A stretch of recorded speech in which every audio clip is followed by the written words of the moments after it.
Hello everybody, I am Tom and you are watching my build for Gara. I mistakenly said Garuda was going to be this week last time because I was formering Gara, so she was at the bottom of the list rather than up alphabetically. Well, we're going to go over Gara today. Gara is a very good Warframe that I don't like that much. I'll go over her abilities first. First, her passive is she's just got a random ass chance to blind when she walks through light. It's very difficult in this game to discern where light and dark really are, so essentially sometimes you'll get a blind, which is nice. She has her first ability, which is Shattered Lash. It has two ways of doing it. Either you tap it to do a puncture with the lash, or you hold and she'll do like a slash attack with the lash. So you lash out with a stream of shattered glass, or hold for an arcing strike. Second ability is Splinter Storm. This is her bread and butter. This gives her 90% damage reduction, with my build in any case. But her armor splinters into a maelstrom of shattered glass. Alloys who contact the cloud are fortified against damage. So you can cast this on allies, you can cast this on defense targets, you can cast it on yourself, obviously.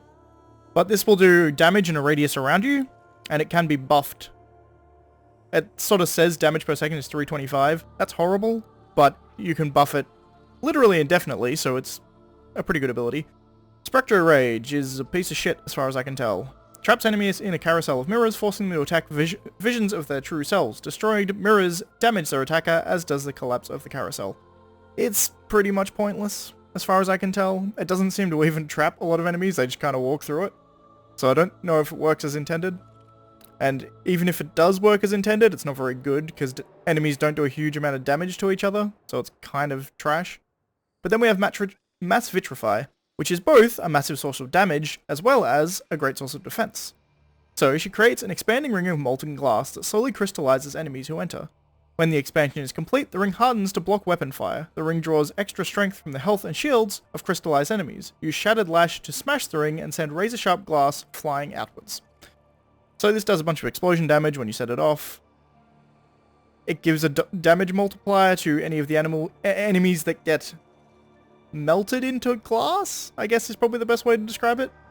It has a fair amount of health at base, not a huge amount, but as it says here, the more enemies you catch in the ring, which I'll be able to show better later, but it will up the health, essentially. And I have 20 meter radius here, but honestly I don't use it that often. What it doesn't tell you here is the combo between her 4 and her 2, which I will just show in the test because it's a lot easier.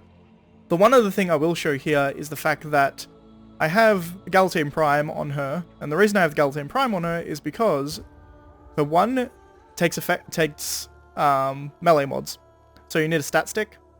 This is the one I've got. It's essentially the Galatine Prime with a shit ton of damage.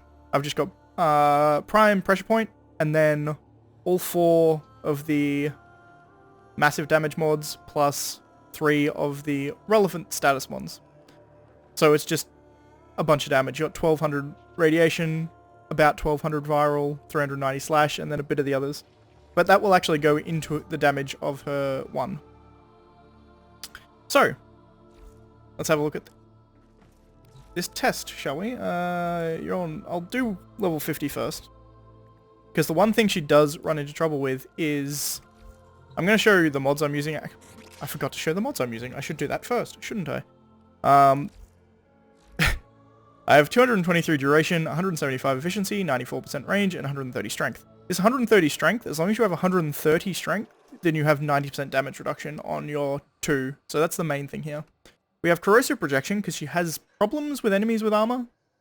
I mean, she can deal with them, but they're problematic for her compared to a lot of other enemies. Cunning drift, this is here purely for the ability range. Also get some extra slide and less friction, so you go a bit faster.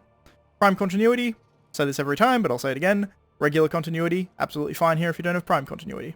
Although you should get prime continuity, it's very good. Next time Barrow has it, you should buy it. Augur Message gives you ability duration. Stretch is for ability range. Vitality, survivability. Intensify gives you up to that ability strength that you need. Narrow-minded gives you a bunch of duration at the cost of some range. Fleeting Expertise is efficiency, and Streamline is efficiency. And this also takes away your duration a tiny bit. Well, actually, a fairly significant amount, but the efficiency is more useful. You'll notice these are both rank 4. I've said this multiple times, but I'll say it again. 175 is the efficiency cap, So having a rank 4 Streamline and a rank 4 Fleeting Expertise, it's 25 and 50, gets you to that 175 cap.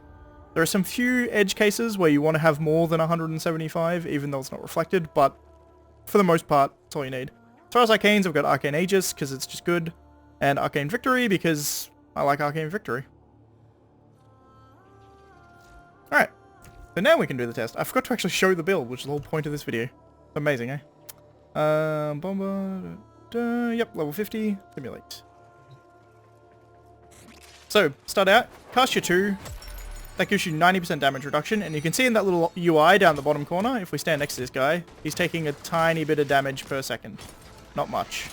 Also, you'll notice that this actually lasts for a fair while. It's like nearly a minute of per 2. Now, what you can do is, her 1 will do a piercing attack. You're not immune to crowd control. Or you can hold her 1 and it'll do her slash attack. Just like that. Push and you pierce. Now her 4. All these guys will get frozen eventually. This will have a lot of health. You notice when I cast my 4, it redid the cooldown on my 2. So my 2 got reset for the cooldown. But what's interesting with this is that if I go here and I use my 1 on this while I'm standing outside of it, look at the damage in the bottom right. Down to 9,000 damage when standing next to these guys, and I can just keep doing this.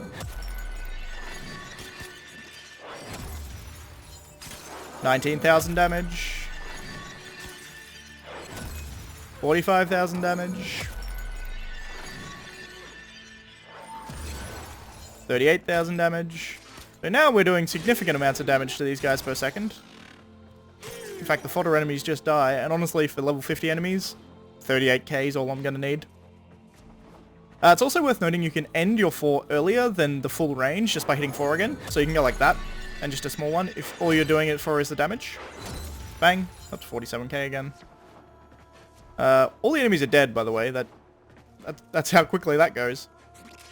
I'll do the higher level test, I suppose I will show off her 3. It's pointless, but it's that.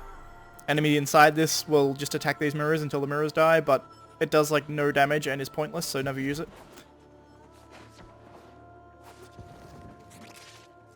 We'll come up here and we'll do the same test with level 140 enemies, and you'll see the problem she starts to get into with armor. Just because the effective health of these enemies is kind of ludicrous.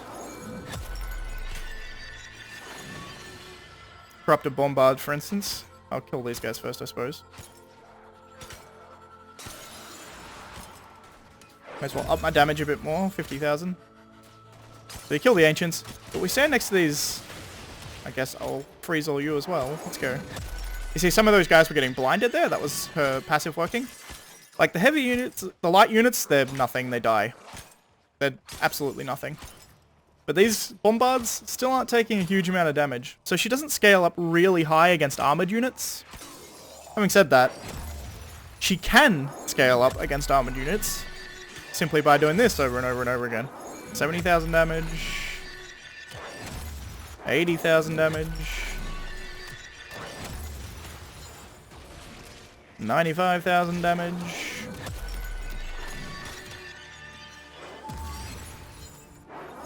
100,000 damage. 114,000 damage. You get the point. That essentially scales forever. It's worth noting. But even then, these Bombards not going down as quickly as one might hope. Like, you can stand next to him and you can kill them. I'm just going to push this guy off the edge. There we go.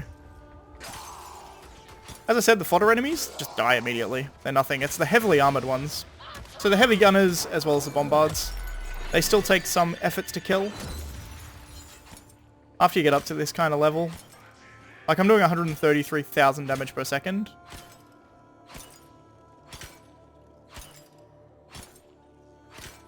This goes to show how broken armor is, by the way. Because you can get this up to ludicrous numbers, and it just takes a million years for them to die. And that's also with doing extra damage because I'd frozen them. When they're, like, glassed like this. Glassed is probably the incorrect term. Ow. Hit me midair with a rocket launcher there. There we go. Get him, he'll die.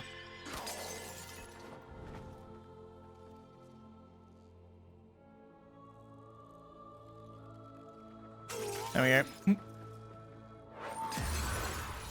I think that's everyone dead. So, like, she can still deal with them because she has 90% damage reduction, so even high-level enemies can't really do a whole lot to her. But, like, it does take longer on armored units. But you notice with, like, those baby enemies, they just exploded. Like, all the trash tier enemies just explode inside this. And this can get to ludicrous numbers. It can get to the actual damage cap of the game, which is, like... It's like 2 point something billion damage. Like, it's ludicrous. Like, it would take you a hell of a long time to get to that kind of damage. I can't remember what it is specifically, but it's over 2 billion. You see here I'm like 180,000. But if you're in a place like this where you have infinite energy, and with Xeneric, you pretty much have infinite energy, you can just keep doing this.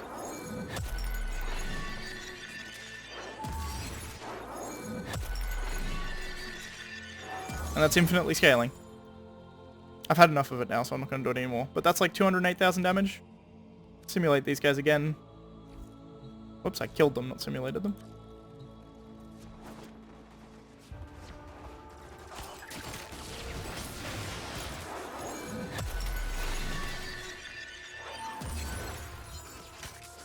You see these sort of baby enemies just die. It's the heavy ones that are the problem. So she does have some problems with armor, but that's about it. Everything else, like, I'm not actually firing a gun, it's worth noting. I'm just running around. Look, run next to you, you'll die. Run next to you, you'll die. Actually, still taking 2 hits on those lances. So even then, like, just a little bit of armor is enough for it. But you cast your 4, reset your 2, rinse and repeat. I'm going to stand on top of these 2 for a while, they'll die. There we go.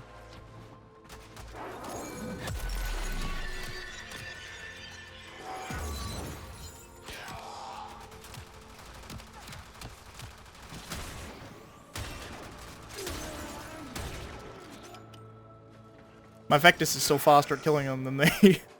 because my Vector can more effectively do the damage type that I want them to do.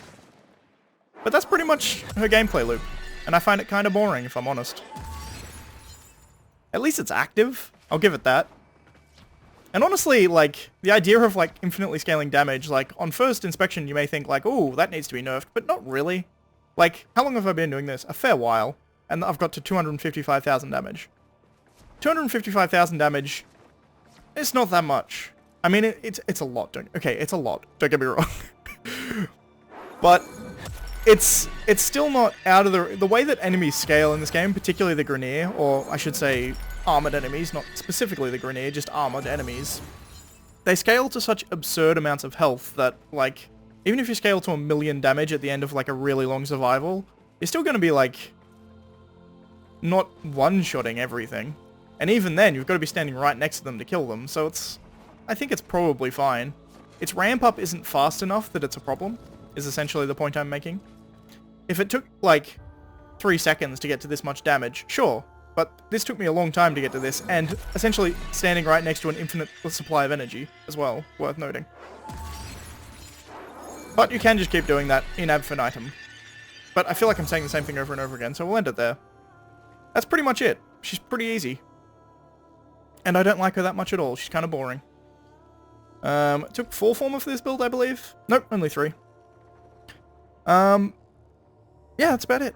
Thanks for watching. I shall see you next time, where we will actually be taking on Garuda, I believe. Yep. The next time will be Garuda. Thanks for watching. See you next time. Bye.